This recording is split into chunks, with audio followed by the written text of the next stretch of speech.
Hi all, behind the scenes. I think this is episode 4, isn't it? Or number 4. And I've in the boat, as you can tell, I've had the heater on for an hour or so down here to make it bearable. It's quite chilly out. But anyhow, at the moment, as you probably just saw, I'm working on the forward bunk boards, just doing the final cuts, the final layout, final design for those, which is all very simple. Just takes a bit of time because every time you trim something, cut it, change the shape, you need to paint the edges and seal the edges. So a bit of time involved, but easy enough. And then I should get in the forepeak and line the sides. I've got some EVA foam pads I'm going to line the sides with, sort of inspired by those kids on, what are they called? Sailing Uma, isn't it? Yeah, what they did. They're a couple of architects. I don't know if you know their videos. A couple of architects, and they've got some interesting ideas for boat design. The only thing I'm taking from them is the EVA mats on the sides, which I thought was a cool idea.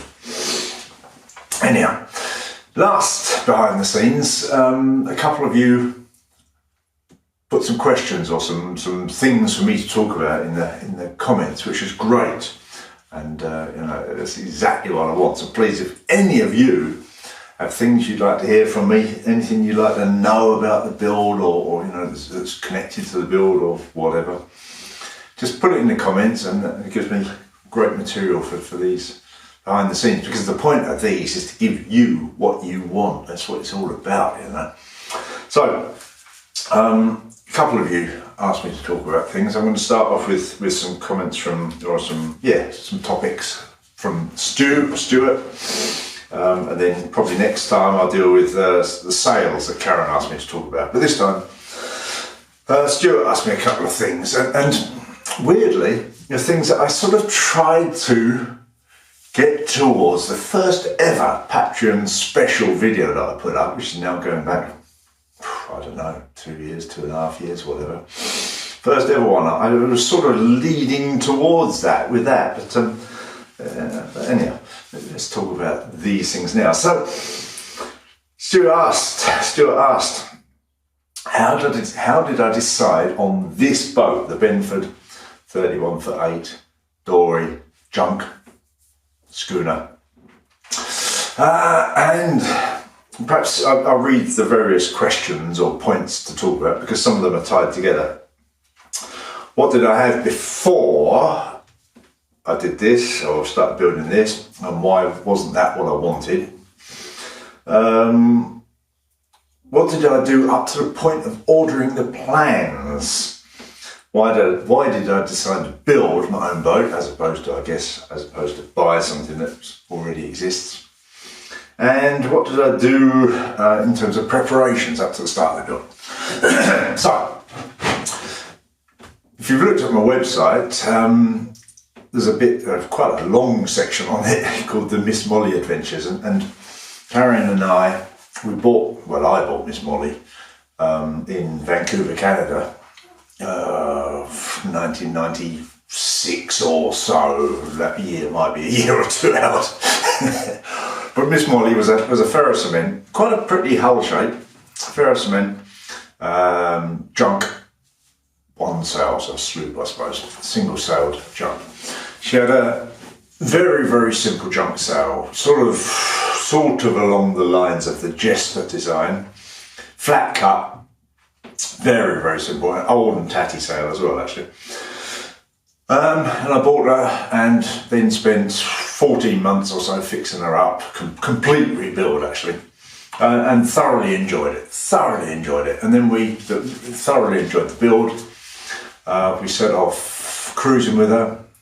cruised obviously in that gap between the Western Canadian mainland coast and Vancouver Island and all the various Gulf Islands there, down into the San Juan Islands of the USA, down to Puget Sound, Seattle, and around some of the islands and coves and whatever around there. Beautiful, beautiful. And then we went out through the Straits of Juan de Fuca to the Pacific Ocean and down the US Pacific coast, all the way down to Mexico, around the bottom of Cabo San Lucas there, the Cape, up into Sea of Cortez, and spent, what did we spend, 8 months, I think, cruising the Sea of Cortez in this boat, and it was brilliant. It was utterly brilliant. So, how did I decide on this boat? Well, various factors. I'd read Annie Hill's Voyaging on a Small Income, in which she sails a Benford Dory, a junk-rigged schooner, Benford Dory. And one of the things that struck me from that book, is how straightforward these boats are to build, really. The hard-chined plywood sheet, quite easy to build, I thought. And I'm not a boat builder, I'm a handyman. But I did feel that this boat was within my capabilities of building, if I prepared. So we get to a later point very soon, if I prepared myself. So that was the thing. Before we'd bought our own boat, before the Miss Molly times, Karen and I had spent 3 years in Turkey, and 1 year of that at least was spent working for a charter company. And as we worked for this charter company, on our time off, which actually we worked a lot, so there wasn't that much time off, but we were allowed to take a boat out if there was one in that, we could go out with a boat. And from that experience, my feeling was that my favourite size of boat was a 36-footer. I really like 36-footers. We had a Bavaria 36 there, an oldish one, but it was so beautifully, and the size just felt right, 36. So, when I started looking at Benford Dories, I looked at various fairly easy to build boat options, designers. So I looked at George Buehler's stuff and Benford stuff in particular. I did not explore the entire world of boat designs, let's be honest. I was quite tempted by George Buehler's stuff for a while. The Juno is a very pretty boat, I think. But in the end, I plumbed for what I thought was the simplicity of this, the hard chine, and the fact that I knew that it was ocean capable from the boats. If you obviously Badger and Annie Hill, very famous. But if you start to look into Benford Dories, there are quite a few have done significant ocean sailing, and I knew it was an ocean capable boat. So to get to the point. So, for my 40th birthday, so you can imagine this is going, actually my 60th birthday will be soon, so this is basically 20 years ago. I decided to take the plunge and I ordered the plans for the 36-foot Benford Dory. But one thing and another, kids and everything, I didn't start the build. Well, I felt the need to prepare some before I started the build as well, so that played into it. So getting to the question, what did I do to prepare? So we're here, and this place here is a long way away from any sailing water. There is nothing around here that you can sail on. The Elba, I suppose, is the nearest thing you can sail on, and that's half an hour away. It's not that far, but in terms of lakes or easy sailing, there's nothing at all around here. But what we do have is some great small rivers, ideal for canoeing, some rivers and small lakes. So I decided to build myself a canoe, something that we could get the two of us and some kids in. So I bought plans from Selway Fisher to build a hard chine plywood canoe. That was the first thing I did. Also, clearly in mind that I wanted to build this boat. The first boat I built was this Selway Fisher hard chine canoe. It comes with instructions how to do it. It's easy. Built that and we did some canoe trips with it and had great fun. And then when the girls were old enough, Elizabeth was 8 or so, I bought a cheap second-hand Optimist for her to do Optimist sailing course. I think it was Sunday mornings, there was a local sailing club offering Optimist sailing courses for kids, very cheap. So she did that, and Hazel's 2 years younger, so when she came along, we decided to build our own Optimist. I just measured Elizabeth's, I made patterns out of wallpaper, copied it, and we built Hazel and I. Well, I mainly built, Hazel helped, as an 8-year-old. We built Hazel and Optimist. So that was the second thing that I built, and that's obviously, I'd done it all myself, that one, I worked it out to do it. The next stage, now I'm starting to get serious about building this boat. So my next stage, I spent a fair bit of time with a very, very delightful American couple, older American couple, Scott and Barbara. And one of the things that Scott said to me when he heard I was planning on building a Benford dory, he said, you should build a San Francisco Bay Pelican first as preparation. If you look it up, it's a hard chine plywood boat. It's like a big Optimist, to be honest with you, if you look at them. It's a pram, so no pointy ends. And so it's kind of, in a way, halfway or a sub-step or mid-step between an Optimist and this hard chine boat. So then I decided to build myself this Pelican, and I was quite experimental with the Pelican. I tried out different plywoods as part of my materials research. I tried out different glues as part of my glues research.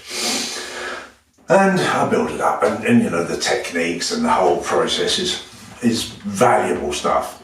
Got a sale on eBay, and we've sailed the Pelican a few times, and it's a great boat. And then it was getting near to time to start this build, and I bought the plans for the 36, and I got to thinking, the kids by this stage are getting older, and they probably didn't want to come with us. It's just me and Karen again, and I just started to think, well, 36 is too big. It's too big. Plus the fact that we're not wealthy people. The bigger your boat is, the more expensive it is to run, to build, to maintain, the whole thing. So I just got to thinking, this 36 is too big. Miss Molly was a 32. It was fine for the two of us. Great for the two of us. So I contacted Benford and asked if I could swap the plans from the 36 for the 32 or 31 for 8. He basically agreed. I had to pay a small fee, covered postage, I think. I paid a little bit. Swapped the plans, and there we are, started. What haven't I answered of your questions here? What did I do before? What did I have before? Why wasn't Miss Molly what I wanted? Yeah, okay, well, let's talk about Miss Molly. The Pelican's just a day sailor. Miss Molly, I loved that boat. I absolutely loved Miss Molly. But there were two problems. One, I had serious misgivings about the integrity of the hull, which is not a good situation to be in. And the second problem was flat cut, single sail that was probably a bit small. In flat water, she'd sail to windward, no trouble. And downwind, the sail was, plenty big enough and marvellous. But in sea conditions with a bit of a wave, the windward performance wasn't what I'd hoped for, and she was undersailed. That's my opinion.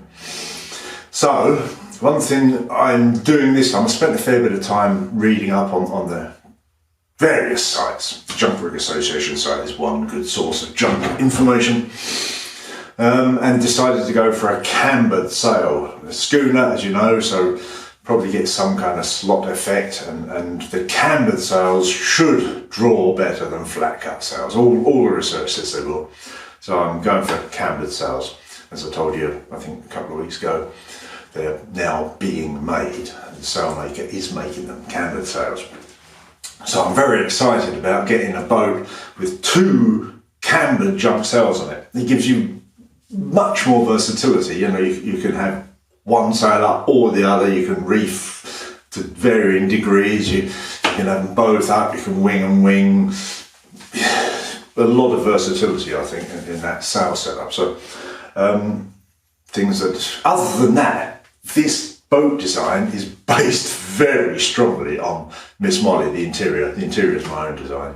I've not followed Benford's recommendations or designs that much for the interior. It's basically almost exactly the same as Miss Molly. So, hull integrity and sail is why that wasn't what I wanted. Plus, it was in Mexico.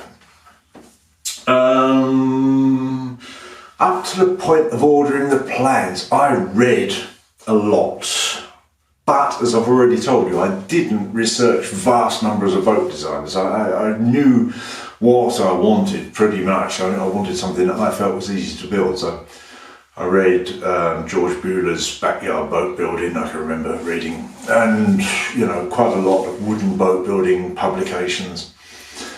As I told you, with the Pelican, I used it as a research project, researched different glues, foaming glues. The first time I'd used a foaming glue and plies, and the ply, I used Luan or Meranti ply on the Pelican, and was very dissatisfied with the quality of the ply, which is what made me go for it was the final. That's not the whole truth. It's so hard to put everything in these little compact talks, isn't it? Was a major factor in me deciding to go for fur ply.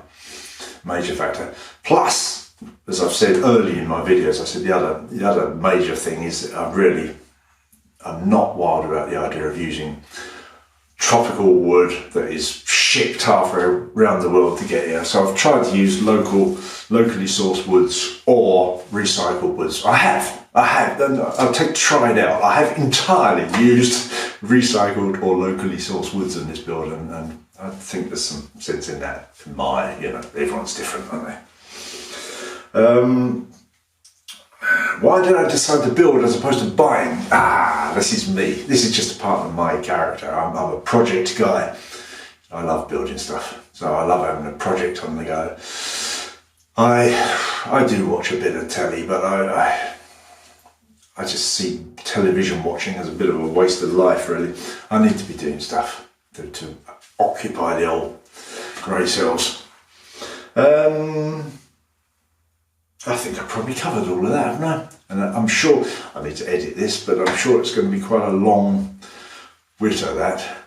I hope it helps, and thank you for being patrons, or supporting, or just watching this video. See you guys, have a good one.